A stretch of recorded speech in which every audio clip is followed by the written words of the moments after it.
The billionaire mocked the black girl's gift, then realized it belonged to his late wife. A cruel dismissal turned into a moment of devastating recognition. What started as public humiliation would uncover a connection neither could have imagined. Before we begin, make sure to subscribe to the channel and comment where you're watching from. The chandeliers of Manhattan's most prestigious gallery trembled slightly as the crowd fell silent. John Smith, the notorious billionaire whose name graced half the buildings in the financial district, let out a dismissive chuckle that seemed to bounce off the marble walls. His tailored suit, worth more than what most people earned in months, creased slightly as he leaned forward to examine the object before him. "What is this, a pile of trash?" he asked, voice carrying through the hushed room. All eyes snapped toward Maria Johnson, a 12-year-old girl standing before him.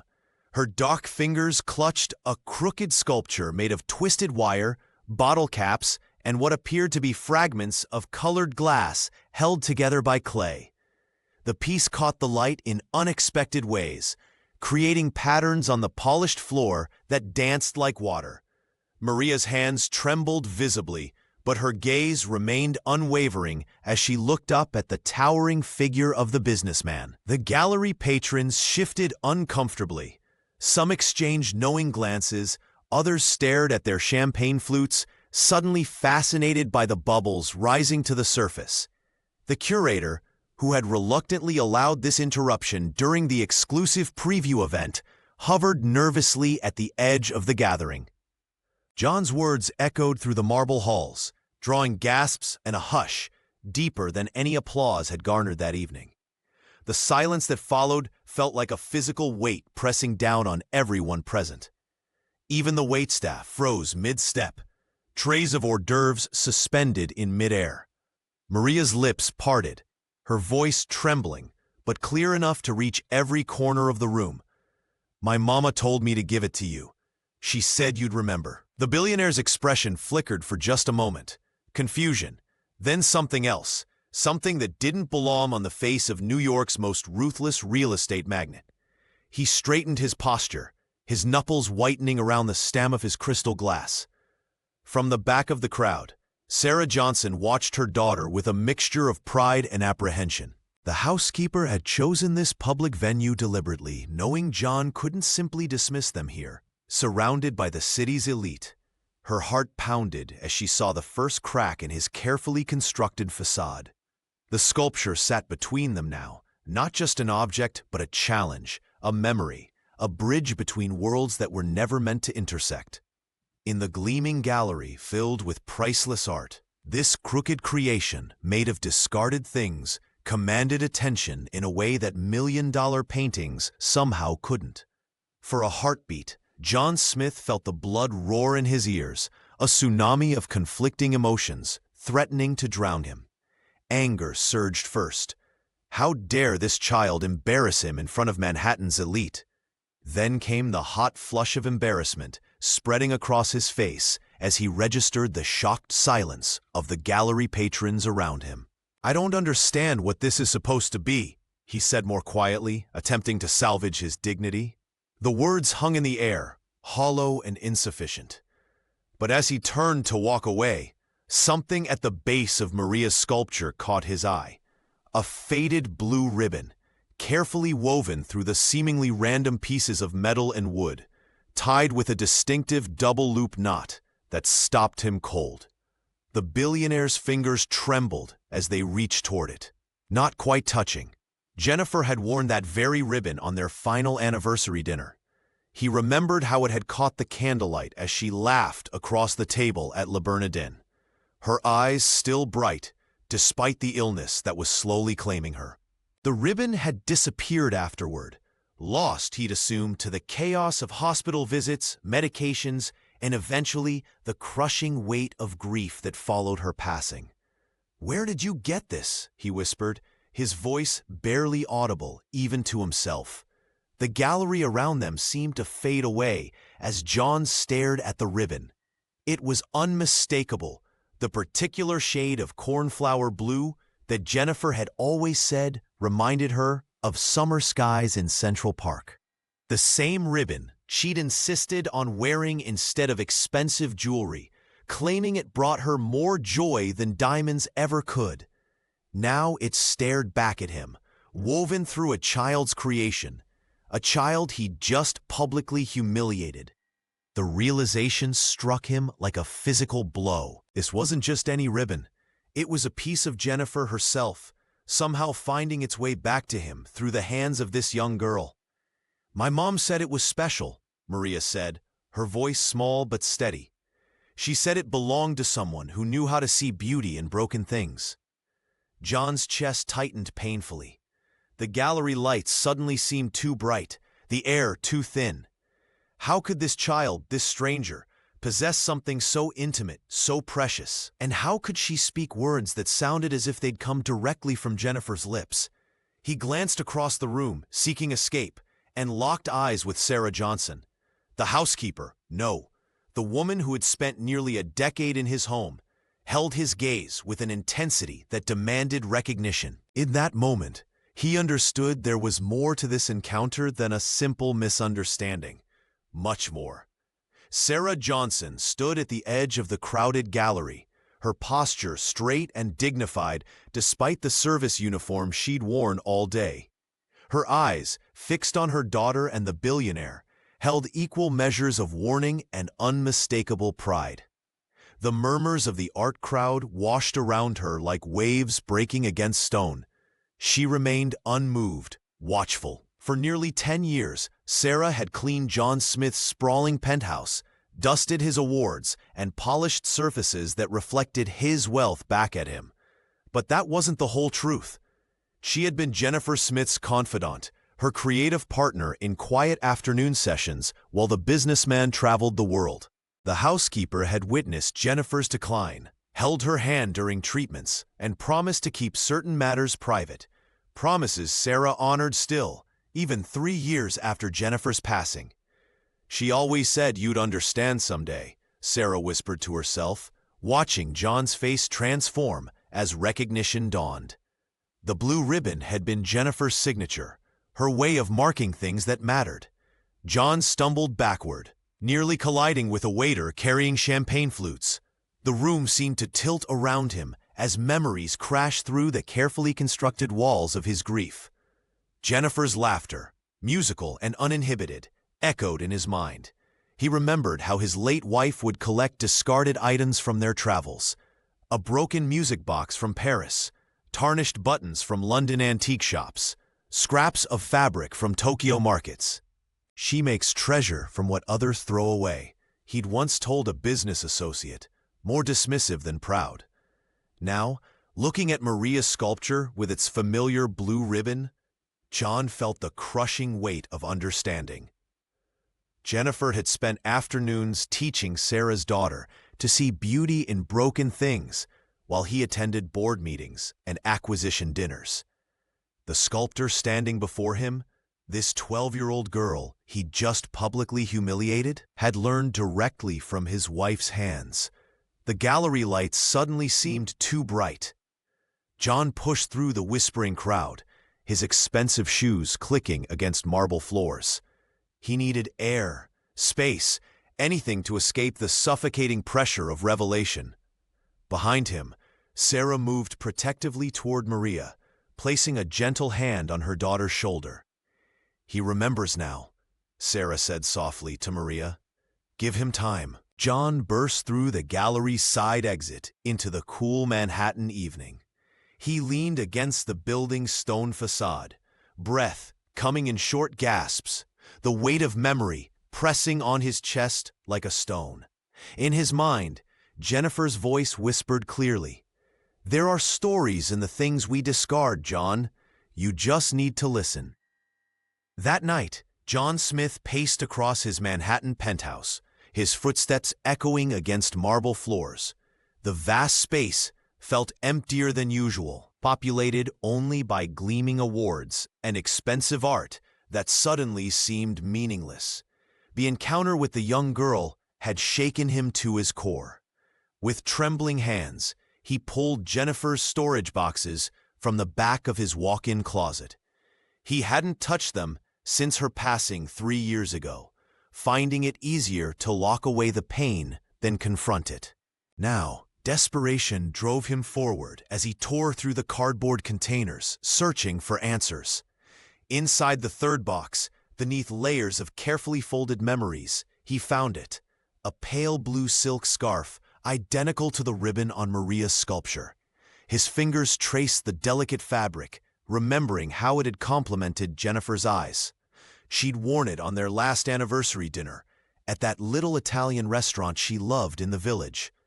"I thought this was lost," he whispered to the empty room, his voice catching. Deeper in the box lay a collection of photographs he'd never seen before. Images of Jennifer and Sarah Johnson sitting cross-legged on the floor of what appeared to be the service quarters, laughing as they worked with clay and paints. Their hands were dusted with creative residue, faces alight with shared joy. In several photos, a much younger Maria peeked from the corner, her shy smile revealing missing baby teeth. John sank to the floor, photographs scattered around him like fallen leaves. All those years, while he'd been building empires and collecting accolades, Jennifer had created a separate life filled with genuine connection. The housekeeper he barely acknowledged had been his wife's confidant and creative partner. Letters emerged next, Jennifer's flowing handwriting describing afternoons spent teaching Sarah and little Maria about color theory and perspective. "The girl has extraordinary talent," she'd written. "She sees beauty where others see only broken things." A single tear splashed onto the photograph in his hand, blurring the edges of Jennifer's smile. The narrative he'd constructed, of a lonely, isolated wife waiting for his attention, crumbled beneath the weight of these artifacts. Jennifer hadn't been alone at all. She'd found family where he least expected it.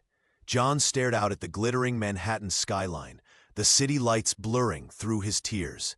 For the first time since her death, he felt Jennifer's presence, not in the expensive paintings they'd collected or the society events they'd attended, but in the creative sanctuary she'd built with a housekeeper and her daughter. The truth was both painful and liberating. Jennifer had found joy without him, in the spaces he'd been too busy to notice. Back in their modest Harlem apartment, Maria Johnson sat cross-legged on the worn carpet, her small desk lamp casting long shadows across the floor. It was way past midnight, but sleep remained distant. Her fingers, nimble and determined, worked methodically with materials others had discarded: bottle caps flattened by passing cars, scraps of lace from a neighbor's sewing basket, and bent nails she'd collected from construction sites on her walk home from school. The 12-year-old shaped these forgotten items into something that defied their humble origins. Each piece found its place in her creation, raw, unpolished, yet undeniably beautiful in its honesty. The sculpture taking form wasn't pretty in any conventional sense, but it possessed a truth that couldn't be manufactured or bought. As she worked, John Smith's dismissive laughter echoed through her mind. The billionaire's words at the Manhattan Gallery had cut deeper than she'd let show. "What is this? A pile of trash?" Shame curled in her stomach, hot and persistent. Maria's partially deaf ear had missed some of the whispers that followed, but her good ear had caught enough. The memory made her fingers tremble slightly as she secured a piece of copper wire. Sarah Johnson watched from the doorway before quietly crossing the small living room. The former housekeeper, exhausted from her double shift, still wore her uniform from the hotel where she now worked. She knelt beside her daughter, the floorboards creaking under her weight. "It's beautiful," she whispered, her eyes taking in the intricate details of Maria's creation, just like Jennifer would have made. The young artist didn't look up. "He laughed at it, Mom. Everyone did." Sarah wrapped her arms around Maria's narrow shoulders, pulling her close. The scent of cleaning products still clung to her uniform, mingling with the familiar warmth that always seemed to radiate from her. "You made something true," she said firmly. "Not everyone knows how to see it yet, filha." The Portuguese endearment slipped out naturally, a remnant of their family heritage that Sarah preserved despite years in New York. Tears welled in Maria's eyes, spilling onto her cheeks and dropping onto the clay base of her sculpture. The salt water left tiny craters in the still soft material, becoming part of the piece itself. Yet her hands never stopped working, twisting, connecting, building. Jennifer saw beauty in broken things, Sarah continued softly. That's why she loved your work so much. Maria nodded, remembering the kind woman who had encouraged her earliest artistic attempts while her mother cleaned the Smith penthouse. The memory strengthened her resolve. Her fingers moved with renewed purpose, transforming discarded remnants into something that demanded to be seen. The Harlem Community Center buzzed with activity as Maria Johnson stood before her sculpture, carefully adjusting the broken mirror fragments that caught the afternoon light. The student art showcase was only 3 days away, her chance to be seen for her talent rather than her circumstances. She smoothed the wrinkles from the entry form, hope fluttering in her chest like a trapped bird. "You're going to blow them all away," whispered Tanya, her classmate, squeezing Maria's shoulder before disappearing into the crowd of students preparing their submissions. But by the next morning, the whispers had begun. Maria felt them first, sideways glances from parents dropping off their children, hushed conversations that stopped when she approached. Then came the comments, thinly veiled in concern. "It's just so unusual for someone her age to create something so complex. These community center kids," one mother said loudly enough to be overheard, "they just copy what they see online. It's not authentic expression." Maria's hands trembled as she continued working on her piece, pretending not to hear. Her partial deafness sometimes served as a shield, but today, every whispered word seemed to find its way through. When Sarah Johnson arrived to pick up her daughter, the community center director pulled her aside. "There's been a complaint," he explained awkwardly. "Several parents have questioned the originality of Maria's work." Sarah's eyes flashed. "My daughter doesn't copy. She creates." "I believe you," the director said, "but the showcase board has decided to disqualify her piece. They're concerned about authenticity standards." That night, their small Harlem apartment felt even smaller as Sarah paced the kitchen floor. "They don't get to decide what's real," she fumed, slamming a pot onto the stove. "Your art comes from your heart, not some fancy private lessons." Maria sat at the table, tracing patterns on the worn wood with her finger. "Maybe they're right, Mom. Maybe what I make doesn't belong in galleries." Sarah knelt beside her daughter, taking Maria's hands in hers. "Listen to me. Jennifer always said art isn't about belonging, it's about truth. And your truth matters." Maria nodded, but the ache of dismissal had settled deep in her chest. She thought about the sculpture she'd offered John Smith, how quickly he dismissed it as trash. Now these parents, these judges, they were doing the same thing. That night, Maria lay awake wondering if art could ever matter when the world said it didn't belong. She stared at the ceiling, imagining Jennifer Smith watching over her, wondering if anyone would ever truly see what she was trying to create. Sleep evaded John Smith for the 3rd night in a row.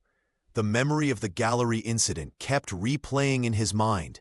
The girl's determined eyes, the sculpture, that hauntingly familiar blue ribbon. Around 3 in the morning, he abandoned his king-sized bed in the penthouse that suddenly felt too empty, too hollow. Dressed in jeans and a plain sweater, clothes Jennifer had once teased him for never wearing, the billionaire took a taxi uptown rather than his usual private car. The driver raised an eyebrow when he requested the Harlem address but said nothing. The community center stood modest but well-maintained, its brick facade weathered by decades of New York seasons. John lingered outside, watching children filter in with their parents, before slipping in, behind a group of volunteers. No one recognized him without his tailored suits and entourage. From the hallway, he observed Maria Johnson leading a small workshop. 8 children sat in a circle around her, their faces bright with concentration, as she demonstrated how to transform everyday discards into art. Emotion sculptures, she called them. Take something broken, Maria instructed, her voice gentle but clear, and show me how you feel today. Her hands moved with surprising confidence for a 12-year-old, bending bread ties and arranging broken crayons into forms that somehow captured joy, anger, hope. John noticed how she tilted her head slightly when listening to the quieter children, a gesture that struck him with painful familiarity. Jennifer had done the same in her final months, when her hearing began to fade. The realization made his throat tighten. A small boy struggled with his creation, frustration building in his tiny features. Maria knelt beside him, patient and attentive. "It doesn't have to be perfect," she assured him. "Just honest." The words echoed in the hallway, striking John with unexpected force. Jennifer had said something similar once, during an argument about a charity gala he'd wanted to cancel. "It doesn't have to be perfect, John. Just honest." He watched Maria guide the children with a gentleness that seemed impossible after the cruelty he'd shown her. Where he expected bitterness, he found generosity. Where he anticipated anger, he discovered grace. The arrogance that had armored him for so long began crumbling, replaced by something unfamiliar and uncomfortable. Shame. Not the fleeting embarrassment of a public misstep, but the deep, aching recognition of his own indifference to the world Jennifer had loved, a world of small beauties and broken things made whole again. John retreated before anyone could notice him, stepping back into the cold Manhattan afternoon. For the first time since Jennifer's death, he felt truly seen, not by others, but by himself. Sarah Johnson stood with arms crossed, her silhouette sharp against the community center's fading light.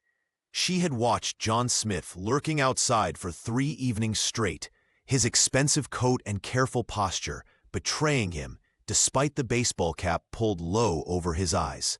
"You want to help her now? Where were you when it counted?" Her voice carried no tremor, only the weight of years protecting what mattered most. John stepped forward, his shoulders hunched against the accusation. "I didn't know." "That's the problem, isn't it?" Sarah cut him off. "You never bothered to know anything beyond your penthouse walls." The silence between them stretched, filled with unspoken history. Around them, Harlem continued its evening rhythm. Distant laughter, car horns, music spilling from open windows. "Jennifer talked about you," Sarah finally said, her voice softening slightly. Even at the end, John's breath caught. The mention of his late wife's name still felt like a hand squeezing his heart. Sarah reached into her worn messenger bag and pulled out a battered cardboard box. She packed this herself. The last week, when her hands could still hold things, she extended it toward him. "I promised to keep it safe until..." She didn't finish the sentence. John accepted the box with reverent hands. It was lighter than he expected, as if grief had its own weight. "Unsent letters, unfinished sketches, things she couldn't say to your face," Sarah explained, her eyes never leaving his. "She knew you were drowning in your own way." John lifted the lid with trembling fingers. Inside lay a collection of folded papers, small drawings and photographs, fragments of a life he thought he knew. Atop everything sat a cream-colored note card, Jennifer's distinctive handwriting flowing across it. "If you ever forget what love looks like," he read aloud, voice breaking, "find it in the smallest, ugliest thing. That's usually where it hides." His vision blurred as he traced the words with his fingertip. The careful loops of her handwriting, the slight pressure marks where her pen had lingered, all achingly familiar. "Maria has her gift," Sarah said quietly. "The way she sees beauty in broken things. Jennifer saw that in her from the beginning." John's heart cracked open, raw and exposed. All his wealth, his influence, his carefully constructed walls. None had protected him from this moment of reckoning.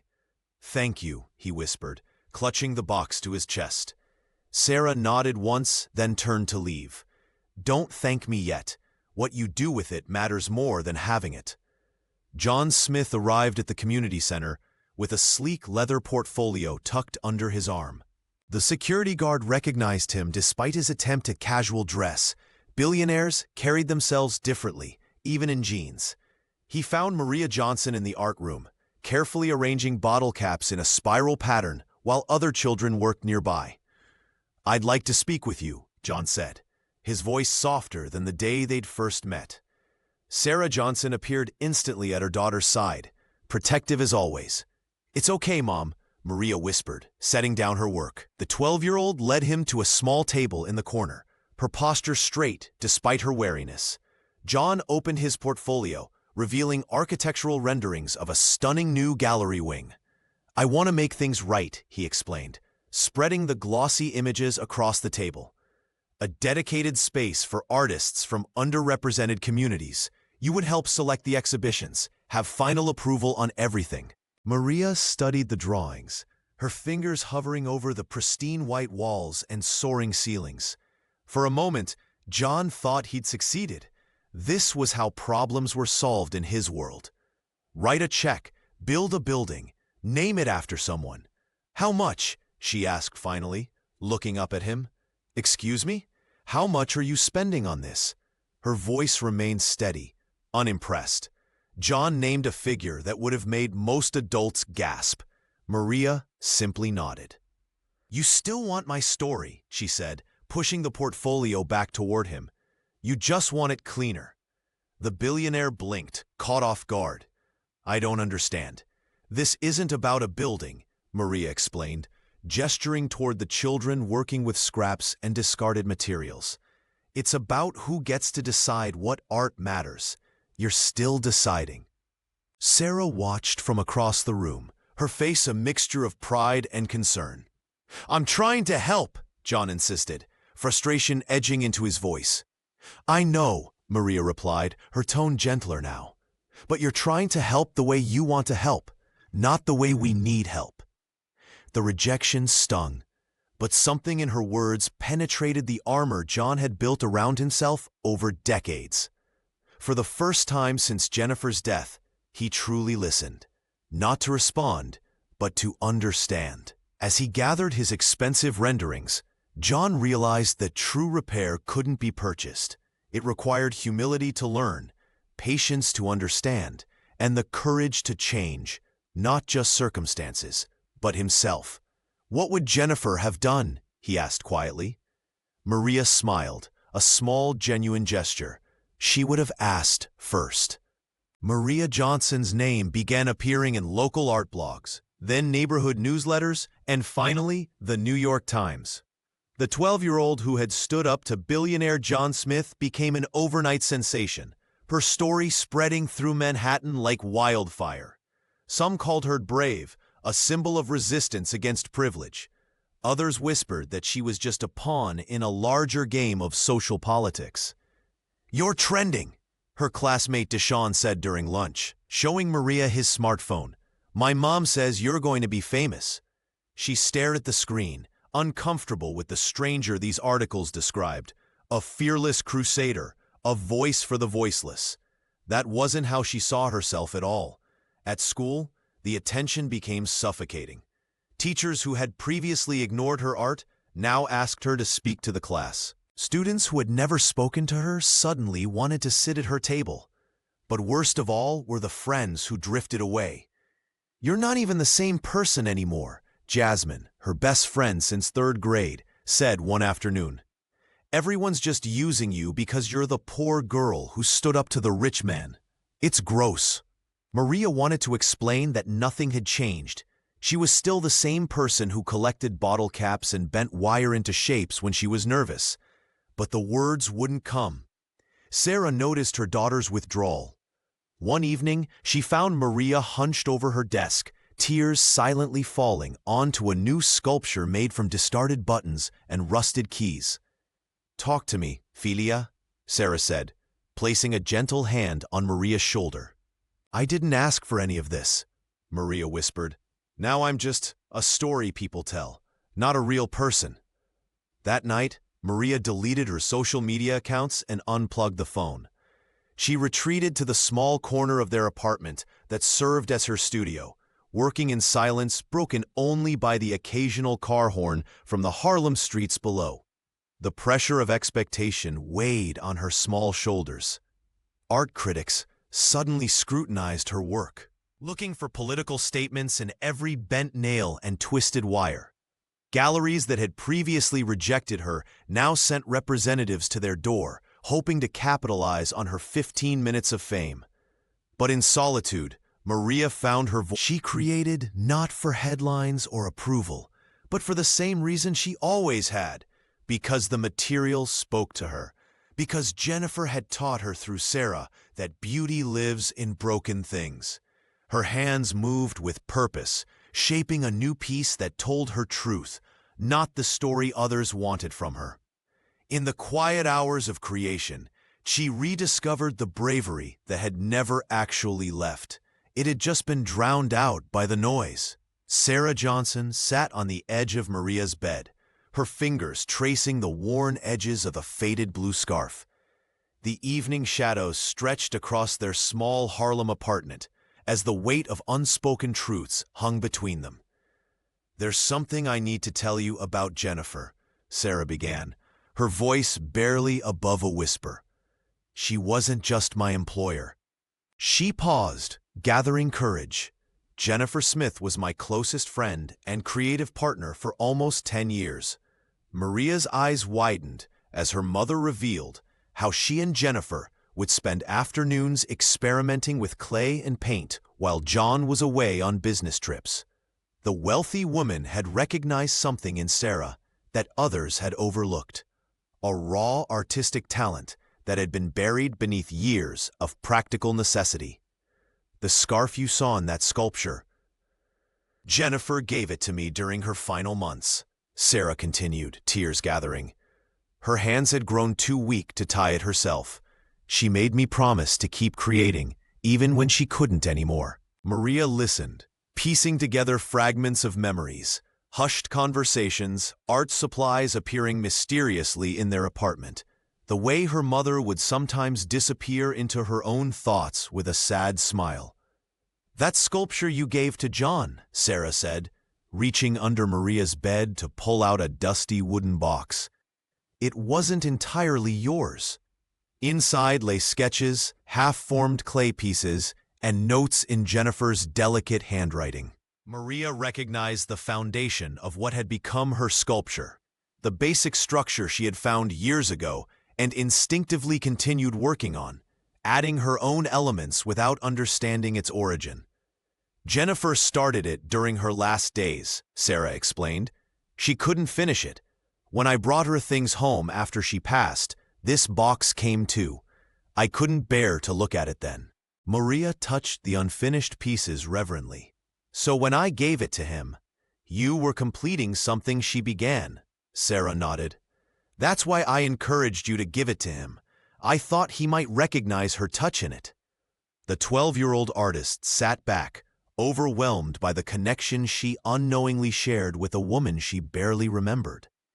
The sculpture hadn't just been a child's creation, but a bridge between past and present, a collaboration across time and circumstance. "Why didn't you tell me before?" Maria asked, not accusingly, but with genuine curiosity. Sarah wiped away a tear. "I was protecting both of us. The art world can be cruel about who belongs and who doesn't. I didn't want anyone saying your talent came from anywhere but your own heart." Maria leaned against her mother's shoulder, understanding dawning in her eyes. "It was never just trash art, was it?" "No," Sarah whispered. "It was always something waiting to be finished." John Smith paced in his home office, surrounded by stacks of financial documents. For 3 days he had barely slept, driven by a nagging suspicion that had formed after reading Jennifer's letters. His wife had mentioned creating an arts foundation in her final months, something she'd been passionate about, but that had mysteriously disappeared after her passing. The discovery came at 4 in the morning. Hidden beneath layers of corporate obfuscation, John found the Jennifer Smith Emerging Artists Fund, fully endowed with $5 million but completely inactive. The board had buried it in subsidiary accounts, claiming market instability made it imprudent to launch. "They lied to me," he whispered, hands trembling as he reviewed the signatures. The same board members who had praised Jennifer at her funeral had systematically dismantled her final wish, fearing it would divert resources from their preferred beneficiaries, established artists whose works appreciated reliably in value. The billionaire made one phone call to his lawyer, then spent the rest of the night preparing. By morning, he had assembled irrefutable evidence of the board's deliberate suppression of Jennifer's vision. The press conference was hastily arranged, but heavily attended. Standing before the cameras, John looked nothing like the arrogant man who had laughed at Maria's sculpture months earlier. His voice was steady, but humbled. "My wife believed art belonged to everyone, not just those who could afford it," he stated, distributing documentation to journalists. "Today, I'm announcing the immediate activation of the Jennifer Smith Emerging Artists Fund with a focus on creators from underrepresented communities." Cameras flashed as he detailed the board's systematic obstruction. By afternoon, 3 directors had resigned. By evening, the remaining board members voted unanimously to support the fund's immediate implementation. In Harlem, Sarah Johnson watched the news broadcast, her arm around her daughter's shoulders. "He's finally seeing what she saw in you," she murmured. Maria remained silent, her fingers working a piece of wire into a delicate shape. The 12-year-old understood more than adults realized. This wasn't about her, not really. It was about Jennifer, about truth, about things long buried coming finally into light. John knew it too. As headlines spread across social media, "Billionaire exposes art world corruption," "Smith honors late wife's legacy," he felt no triumph. This was merely the first step in a journey that should have begun years ago. The fund would help hundreds of young artists, but it couldn't undo his blindness or bring Jennifer back. He named Maria Johnson as the fund's first recipient, not as charity, but as recognition. It wasn't redemption, just a small correction in a world that needed many more. John Smith sat alone in his penthouse, surrounded by scattered pages from Maria Johnson's journals. Sarah had reluctantly shared them after he'd promised to handle them with care. The billionaire's hands trembled as he turned each page, revealing sketch after sketch of Jennifer, his Jennifer, captured in moments he barely recognized. One drawing showed his late wife laughing by a window, light catching her profile in a way he'd forgotten she could shine. Another depicted her concentrated on a small sculpture, fingers delicate and purposeful. The 12-year-old artist had captured Jennifer's essence with an intimacy that left him breathless. "How did she see all this?" he whispered to the empty room.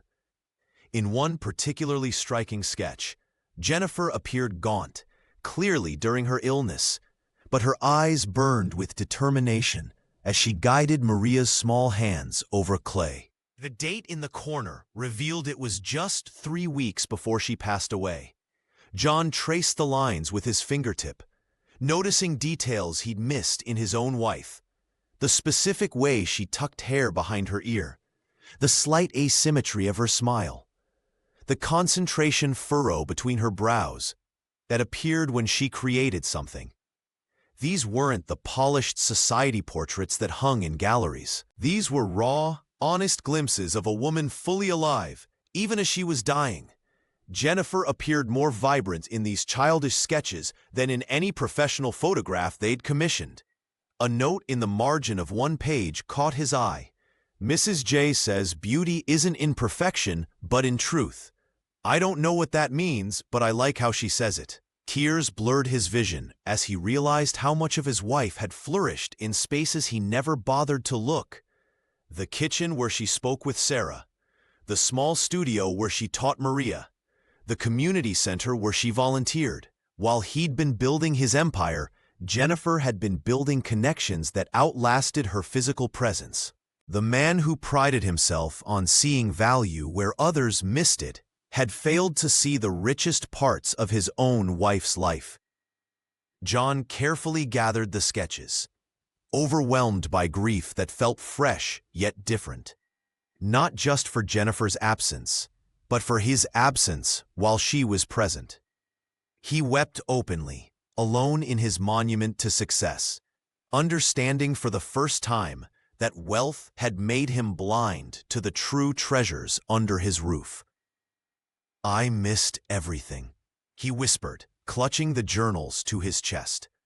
The sketches revealed not just Jennifer, but the love that had flourished in the shadows of his inattention, a love that had shaped Maria's art and preserved his wife's spirit in ways his money never could. The scandal broke like a thunderstorm over Manhattan's art scene. What had begun as whispers in gallery corners erupted into front-page headlines when John Smith stepped before a forest of microphones at the Metropolitan Youth Arts Foundation. His voice, usually commanding boardrooms with effortless authority, trembled slightly as he detailed the corruption that had infected the student showcase. Several board members, including myself through my inaction, allowed wealthy donors to influence judging decisions, John admitted, his normally immaculate suit looking somehow rumpled under the harsh lights. Cash donations were exchanged for guaranteed placements. Children with genuine talent, particularly those from underserved communities, were systematically excluded. The revelation sent shockwaves through New York's cultural elite. Names were named, receipts produced, emails exposed. 3 board members resigned within hours. By evening, the foundation's director had stepped down, her carefully cultivated image in tatters. In her Harlem apartment, Maria Johnson watched the press conference unfold on their small television. She sat cross-legged on the worn carpet, fingers absently working a piece of wire as the billionaire she once feared became an unlikely champion of artistic integrity. "Is this real?" she asked her mother, who stood behind the sofa with arms crossed. Sarah's expression remained guarded. "It's a start," she said, remembering how Jennifer had confided her suspicions about the foundation years ago. "Your art deserved better than their games." The 12-year-old didn't smile. This victory felt hollow, not because it wasn't deserved, but because it had taken a wealthy man's confession to make people listen to what she and her mother had known all along. The following morning, Maria's phone buzzed constantly with messages from classmates and teachers who had previously dismissed her complaints. The local news wanted interviews. A prestigious downtown gallery inquired about her availability. "They only care now because he said something," Maria told Sarah as they walked to the community center. "Not because of what we said." Her mother squeezed her hand. "The truth matters more than who speaks it," Sarah replied. Though the injustice stung them both, Jennifer knew that. She protected these secrets, knowing someday they'd need to be told. That evening, Maria stood before her latest creation, a delicate structure of discarded watch parts and copper wire that seemed to change shape when viewed from different angles. For the first time, she allowed herself to imagine it displayed somewhere people would actually see it, not because John Smith had cleared the way, but because Jennifer had left breadcrumbs of truth that could no longer be ignored. The sound of the children's voices grew louder as John Smith entered the community center, their excited chatter bouncing off the walls. He spotted Maria Johnson in the corner, hunched over a table with 3 younger children. The billionaire paused, watching as the young artist demonstrated how to transform bottle caps into miniature picture frames. When one of the children called her name, Maria didn't respond. The child tapped her shoulder, and Maria turned with a start, tilting her head slightly to the right, a gesture so familiar it made John's chest tighten. Jennifer had done the same in those final months, when the medication had affected her hearing. Maria's partial deafness wasn't mentioned in any of the articles about her art. She had kept it hidden, perhaps out of the same fierce pride that straightened her spine whenever critics approached. But now, as she adjusted her position to better hear the children's questions, John recognized the careful way she positioned herself, always with her left ear forward, always watching lips when someone spoke. "She never told anyone," Sarah said quietly, appearing beside him. "She didn't want it to define her work."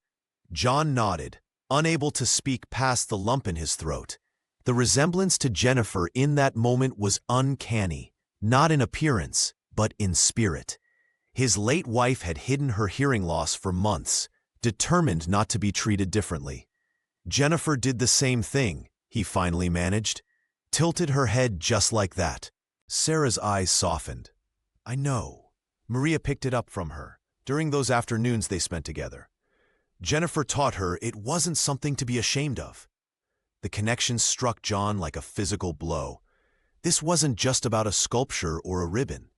This was about a relationship he had never known existed, moments of understanding between a woman losing her hearing and a child who had never fully had it. Later, as Maria packed up her supplies, John approached her. The community center had emptied, leaving them in a rare moment of privacy. "I noticed something today," he said carefully. "The way you listen." Maria stiffened, her hands pausing over her backpack. "Jennifer did the same," John continued, his voice gentle. "I never really helped her with it. I just pretended not to notice." The girl studied him, wariness in her eyes. "I don't want to fix anything," John said, the words coming slowly. "I want to learn. About her. About you. About what I missed." Maria's expression remained guarded, but she didn't turn away. After a long moment, she nodded once, a small gesture, neither forgiveness nor friendship, but perhaps the beginning of understanding. Sarah Johnson sat alone in their modest Harlem apartment, surrounded by photographs she had kept hidden for years. Images of her and Jennifer Smith laughing in Central Park, painting together in the penthouse when John was away on business trips, and teaching a young Maria how to mold clay with her tiny fingers. These weren't just memories of an employer and employee. They were testaments to a profound friendship that had crossed social boundaries. For nearly a decade, Sarah had carefully maintained the narrative that she was simply Jennifer's housekeeper. The truth was far more complex. They had been creative partners, confidants who shared dreams over late-night tea, women who understood each other's struggles in ways their respective worlds never could. "Mom?" Maria's voice startled her. The young artist stood in the doorway, eyes fixed on the scattered photographs. Sarah took a deep breath. "I think it's time I told you everything about Jennifer and me."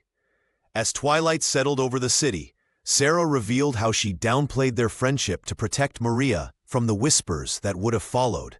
Accusations of special treatment, suspicions about their relationship, judgments from both worlds they inhabited. "The wealthy parents at your school would have said you only got opportunities because of Jennifer's charity," Sarah explained, her voice steady despite the tears gathering. "And our neighbors might have thought I was betraying my community by befriending someone like her." Maria picked up a photograph of Jennifer, holding her as a toddler. "But why keep hiding after she died?" "Because grief isn't simple," Sarah whispered. "I was afraid that claiming our friendship publicly would make people question everything. Your talent, my integrity, even Jennifer's memory. The weight of years spent carefully editing their story had taken its toll. Sarah had become so accustomed to shrinking their connection that she'd nearly convinced herself the friendship had been smaller than it was. "I'm done hiding," Sarah declared, straightening her shoulders. "Jennifer saw me, really saw me, as an artist and a friend. I won't diminish that anymore." Mother and daughter sat side by side, arranging the photographs in chronological order. Each image was a brushstroke in the portrait of their shared history with Jennifer.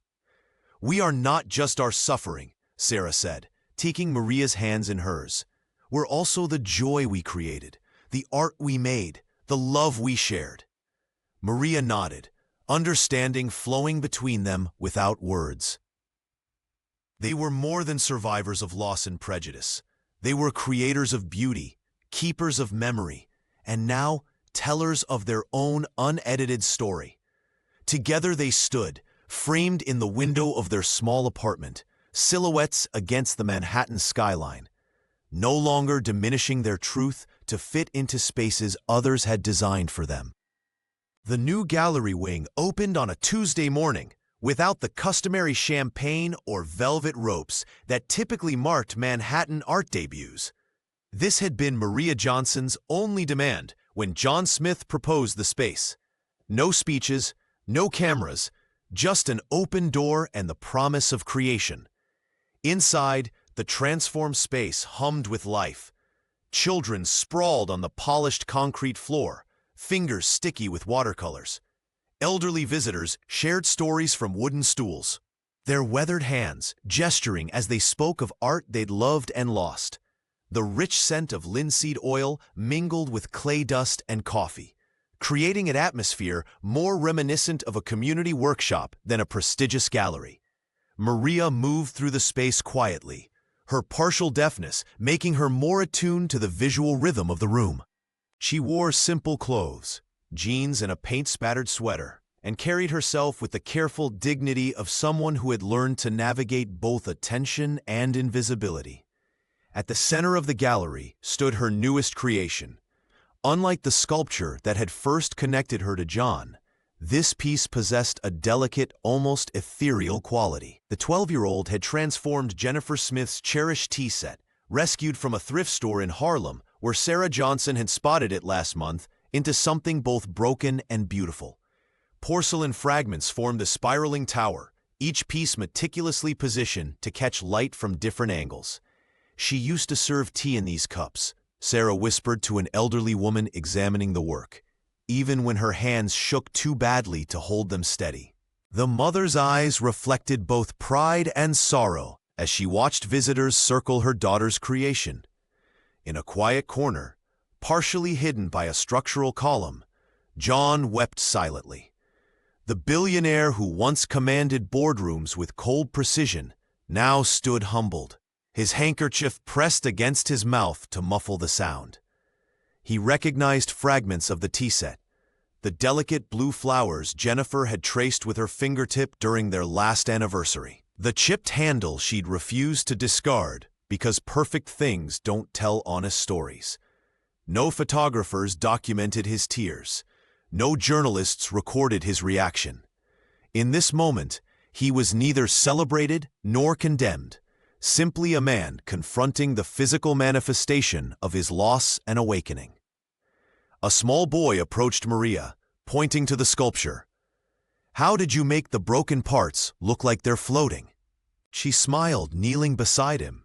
"Sometimes broken things want to rise," she explained, her voice gentle. "You just have to listen to where they need to go." From his corner, John watched, understanding at last what Jennifer had always known, that true art wasn't found in marble halls or auction prices, but in the spaces between brokenness and hope. The media descended like vultures, their cameras flashing and microphones thrust forward. What had begun as a quiet reconciliation between John Smith and Maria Johnson erupted into a national sensation overnight. News vans lined the streets outside the gallery, reporters jostling for position as headlines blazed across every major outlet. "Girls' trash art opens billionaires' eyes," and "From mockery to meaning, how a child sculpture changed a tycoon." John stood at the podium, the weight of 100 eyes upon him. His tailored suit couldn't hide the new hollowness in his cheeks or the humility that had replaced his trademark arrogance. The billionaire gripped the edges of the lectern, his knuckles white as he delivered the apology he'd rehearsed for days. "I failed to see value in what couldn't be measured," he said, his voice steady, despite the emotion threatening to break through. "In mocking Maria's work, I revealed my own blindness, not her lack of talent." His face, drawn with regret, showed the toll of his awakening. "Jennifer always saw beauty where others saw nothing.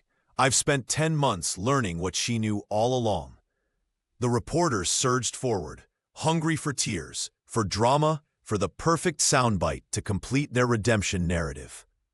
They wanted the 12-year-old artist to embrace her former tormentor, to smile for the cameras, and proclaim all forgiven. Maria stood to the side, her mother's hand on her shoulder. Sarah Johnson's eyes never left her daughter's face, protective even in this moment of vindication. When asked to respond, Maria approached the microphone with measured steps. She wore no special outfit for the cameras, just her everyday clothes and the quiet dignity that had become her signature. "Too late doesn't mean never," she said, her voice clear despite the partial deafness that made her tilt her head slightly to hear the questions. "But it still means late." She paused, letting the words settle. "Art isn't about forgiveness, it's about truth." The gallery fell silent. No one rushed to reframe her words or soften their impact. For once, the world simply listened. In the back of the room, a journalist whispered to her colleague, "It's not the feel-good ending we came for." But it was real. And as Maria stepped away from the microphone, declining further questions, John watched her go with newfound respect. This wasn't about his redemption story. It never had been. Later, away from the cameras, he approached her. "Thank you," he said simply, "for not making this easy." Maria nodded once, her eyes meeting his directly. Jennifer wouldn't have either. The gallery lights dimmed as the crowd gathered around Maria Johnson's final installation. The 12-year-old stood beside her creation, hands clasped tightly to hide their trembling. What she had crafted was more than art. It was memory made tangible. "This piece is called Where They Sat," Maria announced, her voice soft but clear as she unveiled the miniature Central Park bench. The audience gasped. From discarded hanger wire bent with pliers borrowed from the community center, fragments of wooden crates she'd collected behind grocery stores, and tiny scraps of fabric that once belonged to Jennifer, Maria had recreated the exact bench where John and his late wife had spent countless Sunday afternoons. Every detail was meticulously crafted.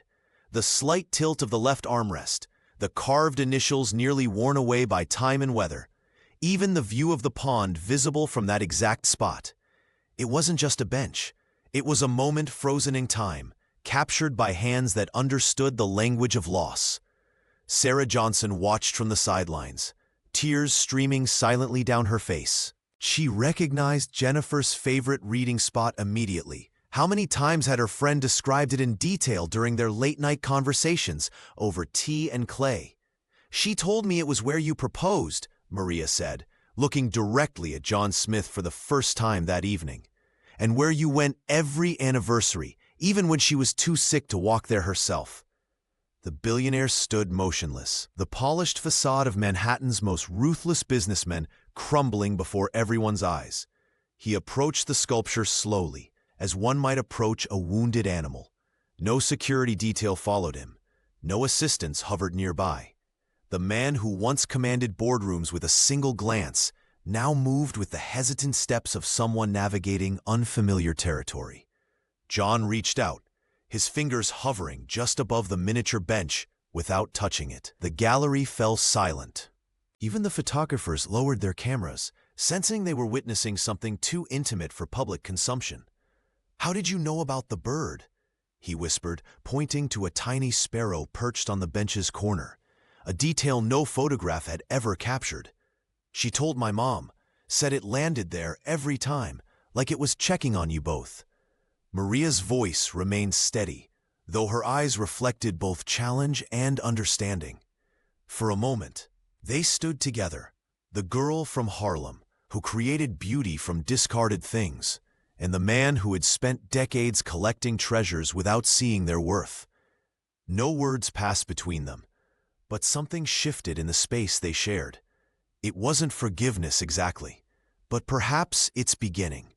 Fragile as wire, strong as memory, and utterly impossible to erase. The gallery lights had dimmed, leaving only soft spotlights on the exhibits. In the quiet aftermath of the opening, Maria Johnson stood alone before her final creation. The whole of what's left rested on a simple pedestal, catching light in fragments across its uneven surface. The 12-year-old artist reached out, her fingertips hovering just above the broken pieces of Jennifer's mirror that formed the sculpture's core. Around these shards, she had carefully woven John's tarnished cufflinks, and at the center, placed the small spoon she had bent as a toddler during one of her first visits to Jennifer's studio. The piece wasn't beautiful in any conventional sense. It was jagged, imperfect, and raw, but it held truth in every fragment. Each component told a story of loss, connection, and the unexpected ways lives intertwine. The broken mirror reflected fractured images of the viewer, forcing them to see themselves in pieces, just as Maria had learned to see the world through her partial deafness. Footsteps echoed on the polished floor. Maria didn't turn around. She recognized the careful, measured pace. John Smith entered the empty gallery space, his silhouette casting a long shadow that stretched toward the sculpture. Gone was the arrogance that had once defined him. His shoulders carried the weight of revelation and regret. "Everyone's gone," he said softly, coming to stand beside her. "Just us and the art now." Maria nodded, her eyes still fixed on her creation. The billionaire's gaze traveled over the sculpture, taking in each component, recognizing his cufflinks, the mirror that had hung in Jennifer's studio, and the small bent spoon that represented a child's determination. "I mocked your gift," he whispered, his voice barely audible in the vast space. The words hung between them, an acknowledgement of cruelty and ignorance. Maria looked up at him then, her eyes reflecting the spotlight's glow. "Yes," she said simply, "but she knew you'd come around." The silence that followed stretched between them, not awkward or tense, but full of understanding. In that quiet moment, they were no longer defined by wealth or age or background, but by their connection to a woman who had seen value in what others discarded.